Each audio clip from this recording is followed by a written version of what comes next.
सभी भैया लोग को वंदे मातरम। तो हम लोग पिछले वीडियो में चर्चा की कि भगवान श्री कृष्ण कहते हैं, ज्ञानी पुरुष, संयमी पुरुष, भगवत्ता को प्राप्त हुआ पुरुष निद्रा में भी जागृत अवस्था में रहता है। यानी सोता तो है लेकिन जागता भी रहता है, पूर्णतः जागृत रहता है।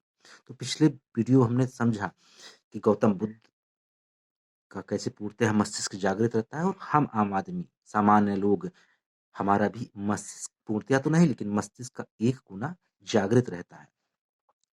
अब जो भगवान श्री कृष्ण कह रहे हैं, ये कोई कठिन काम नहीं कि नींद में भी पूर्णतः मस्तिष्क जागृत रहे। ये कोई कठिन काम नहीं। असल में हम जो भी कार्य करते हैं, जो भी कार्य अपने जीवन के दैनिक कार्य जो भी करते हैं, वो सारी निद्रा अवस्था में ही संपन्न होते हैं।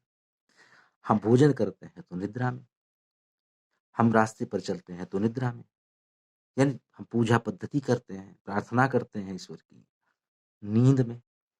तो जब नींद में ही सारी चीजें हो रही हैं, तो फिर मस्तिष्क भी, जब नींद में हम जाते हैं, निद्रा में जाते हैं, तो फिर नींद और गहरी हो जाती है। तो जागृत मस्तिष्क के जागृत होने का कोई अर्थ नहीं रहा। लेकिन जो आदमी 12 घंटे, 14 घंटे, 16 घंटे दिन के जागृत अवस्था में ही रहे, तो फिर वो नींद में भी जागृत अवस्था को प्राप्त रहता है। ये भगवान श्री कृष्ण कह रहे हैं। इसे कोई कठिन काम नहीं है। लेकिन आप कहिए साहब कि हम नींद में कैसे कार्य करते हैं, हम तो जाग कर करते हैं। ये मैं नहीं कह रहा, ये मनोवैज्ञानिक कहते हैं कि हमारे जो भी कार्य होते हैं वो निद्रा अवस्था में ही होते हैं, नींद में ही हम लोग रहते हैं। हम भोजन करते हैं, भोजन तो कर रहे हैं, मन कहीं और, मस्तिष्क कहीं और, शरीर कहीं और, हम नहीं जानते कि हम भोजन कर रहे हैं। हम प्रार्थना करते हैं, मन कहीं और, मस्तिष्क कहीं और। अब आप समझिए कि हम साइकिल चलाते हैं, पैर जो हमारे पेडल को मार रहे हैं, हमारे दिमाग में ये नहीं आता कि मेरा घर किधर है, किस गली से मुड़ना है, किस सड़क पे जाना है। वो सब कुछ ऑटोमेटिकली होता रहता है। यानी हमारे अचेतन मन में सब कुछ बसा हुआ है, उसके अनुसार हम चलते रहते हैं। साइकिल अपने गंतव्य तक पहुंच जाती है, लेकिन हमारा मन मस्तिष्क कहीं और खोया रहता है। यानी स्वप्नवत, सब कुछ स्वप्नवत। आप निद्रावस्था में भी तो ये रहते हैं, स्वप्नवत। स्वप्नवत में ही कोई प्राप्त होते हैं। तो ठीक ऐसे ही सारे कार्य जो होते हैं हमारे, वो स्वप्न अवस्था को ही प्राप्त रहते हैं, यानी निद्रा अवस्था में ही रहते हैं। तो हमारे सारे काम फिर निद्रा अवस्था में है, संपन्न है। मनोवैज्ञानिक सही कह रहे हैं। कृष्ण भी वही बात कह रहे हैं कि जो आदमी 14 घंटे, 16 घंटे जागृत अवस्था को प्राप्त रहेगा, वही व्यक्ति निद्रा अवस्था में भी जागृत रहेगा। कृष्ण भी वही बात कह रहे हैं, अलग नहीं कह रहे हैं।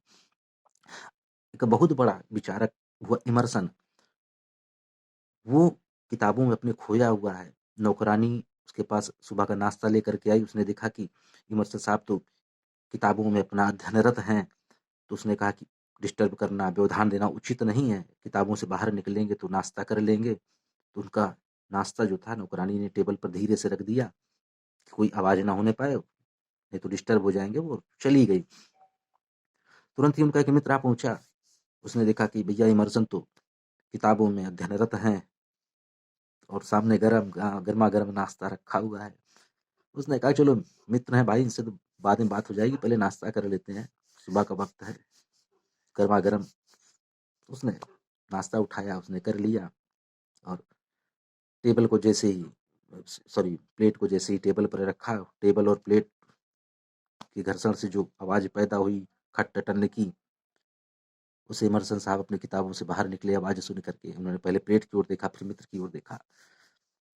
कहा कि अरे मित्र, देर कर दिए, नहीं साथ में नाश्ता करते, अभी भी मैंने नाश्ता अपना संपन्न कर लिया है भाई, अभी भी हमने नाश्ता खा लिया है।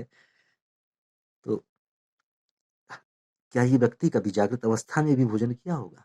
यही व्यक्ति की बात है, हमारी आप सभी की बात है कि हमारे जो भी ऐसे होते हैं, हम सब कहीं खोए रहते हैं, और अपना कार्य करते रहते हैं। एक रूटीन बना लिए हैं, एक नियम बन गया है सभी चीजों का, उसको फॉलो करते चलते हैं। करना कुछ नहीं पड़ता है, सब फॉलो होता रहता है, शरीर उसको करता रहता है अपना, हमें अलग से कुछ करने की जरूरत नहीं पड़ती, यानी निद्रा अवस्था को प्राप्त रहते हैं। हम मान के चलें कि जीवन के 60 साल हम जीते हैं, मान के चलते हैं कि 60 साल जीते हैं, और 8 घंटे रोज सोते हैं, 8 घंटे। तो 20 साल हमने सोने में गुजार दिए। 20 साल हमने दिए सोने को, एक जीवन का एक तिहाई हिस्सा दे दिया सोने को, नींद को दे दिया एक तिहाई हिस्सा। चलिए बहुत बड़ी बात है, 20 साल नींद में गए। अब हमसे कोई पूछे साहब कि नींद के बारे में ज़रा आप बताइए कि नींद आती कैसे है? क्या रंग रूप है? क्या उसका आवागमन जो आती है तो किस तरीके से आती है? क्या उस तरीके से आती है जैसे साँझ ढलती है या उस तरीके से आती है जैसे भगवान सूर्य डूबते हैं? ये नींद का आना है क्या? कोई जवाब नहीं है। सोचिए 20 साल जिस अनुभव से हम गुज़रे हैं, 20 साल का अनुभव है मेरे पास, लेकिन ज्ञात कुछ भी नहीं है उसके बारे में। चलिए वो भी छोड़ देते हैं। फिर कहते हैं साहब जब आप सुबह नींद से उठते हैं, जब नींद टूटती है तो आप बाहर कैसे आते हैं? ये बाहर आना नींद का है क्या? नहीं साहब ऐसा कुछ अनुभव तो मुझे हुआ नहीं है, लेकिन बस यही है कि अपने आप आँख खुल जाती है, लगता है अब नींद की ज़रूरत है नहीं, उठना चाहिए। बस यही अनुभव है। तो बताइए 20 साल जीवन के हमने दे दिए उसको और जानते कुछ भी नहीं उसके बारे में, ज्ञात कुछ भी नहीं। तो भगवान श्री कृष्ण जो कह रहे हैं कि जिस व्यक्ति की बात कर रहे हैं, वो व्यक्ति अगर दिन के 16 घंटे, 18 घंटे जागृत अवस्था में रहेगा, तो निश्चित है कि वो निद्रा में भी जागृत अवस्था में ही रहेगा। तो हम करें क्या? हम जो भी कार्य करें, भोजन करें तो जाग कर करें, देखें कि हम भोजन कर रहे हैं, हम रास्ते पर चलें तो जाग कर चलें कि हम रास्ते पर चल रहे हैं, हम चल रहे हैं। हम कुछ सुने तो जाग कर सुने कि मैं सुन रहा हूँ, हम कुछ बोले तो जाग कर बोलें कि मैं बोलने जा रहा हूँ। जागता हुआ एक मस्तिष्क को होना चाहिए। तो फिर एक हम जागृत अवस्था को प्राप्त, फिर निद्रा में भी जागृत। अब जो नींद को जान लेगा, जो नींद के बारे में जान लिया, उसने मृत्यु के बारे में जान लिया। नींद और मृत्यु दूर नहीं है, तो अब नींद के बारे में हम जाने कैसे? नींद अब आज से हम देखिए, मृत्यु तो निश्चित है कि आएगी, लेकिन आज नहीं आएगी, इतना आश्वस्त हैं हम लोग, इतना आश्वासन दिया जा सकता है कि भैया आज नहीं आएगी, शायद कल भी ना आए, 1 महीने बाद आएगी, 2 महीने बाद आएगी, 1 साल बाद आएगी। हो सकता है ऐसा, ये संभावना बन सकती है कि आज ना हो, लेकिन नींद की संभावना आज ही की है। नींद तो आज ही आएगी, कल नहीं आएगी, परसों नहीं आएगी, 1 महीने बाद नहीं आएगी, नींद आएगी। तो मन हम जब लेटें, एक भाव मन में हो, एक प्रार्थना मन में हो कि मैं नींद से मिलना चाहता हूँ, मैं नींद को देखना चाहता हूँ। 1 दिन धोखा देगी, 2 दिन धोखा देगी, 3 दिन परेशान करेगी, 4 दिन पास नहीं पटकेगी, अपना दर्शन नहीं देगी, 2 महीने मेल मिलाप नहीं करेगी, 3 महीने कुछ अता पता नहीं देगी, अपना नाम पता ठिकाना नहीं देगी, लेकिन शायद एक दिन ऐसा हो जाए कि नींद से हमारा मिलन हो जाए, और नींद से जब मिलन हुआ तो हम पूर्णतः जागृत अवस्था को प्राप्त हो गए। यही जागृत अवस्था जब हो जाती है तो फिर मस्तिष्क जो है पूर्णतः नींद में भी जागृत अवस्था को प्राप्त रहता है कि नींद से मित्रता हो गई, आपको नींद के बारे में सब कुछ मालूम है। और हमारी जो मृत्यु होती है वो बेहोशी में होती है। आप अक्सर देखेंगे लोगों की मृत्यु होती है तो बेहोशी की अवस्था में, यानी बेहोशी मतलब गहन निद्रा, उसको बेहोशी कहा जाता है। और महापुरुषों की जो मृत्यु होती है, बिरले मनुष्यों की जो मृत्यु होती है, वो जागृत अवस्था में होती है। जागृत अवस्था में मृत्यु और बेहोशी की अवस्था में मृत्यु, बहुत बड़ा फर्क होता है। इस पर कभी बात होगी तो ईश्वर करे कि सभी को, मृत्यु तो सभी की आनी है, मेरी प्रार्थना करने ना करने से किसी की मृत्यु टलने वाली नहीं है, तो मृत्यु सबकी आनी है। तो मृत्यु आए तो जागृत अवस्था में आए, इस पर बात होगी कभी।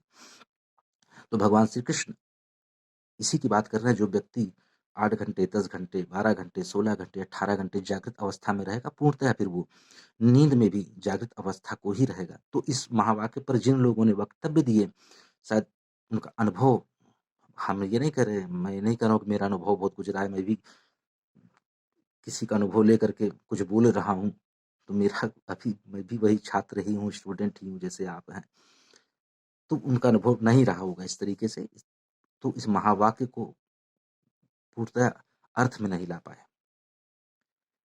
तो वीडियो को आगे जरूर सुनिएगा, अभी बहुत कुछ बाकी है।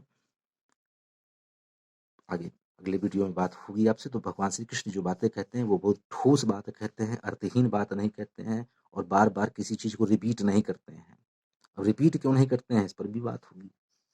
वंदे मातरम।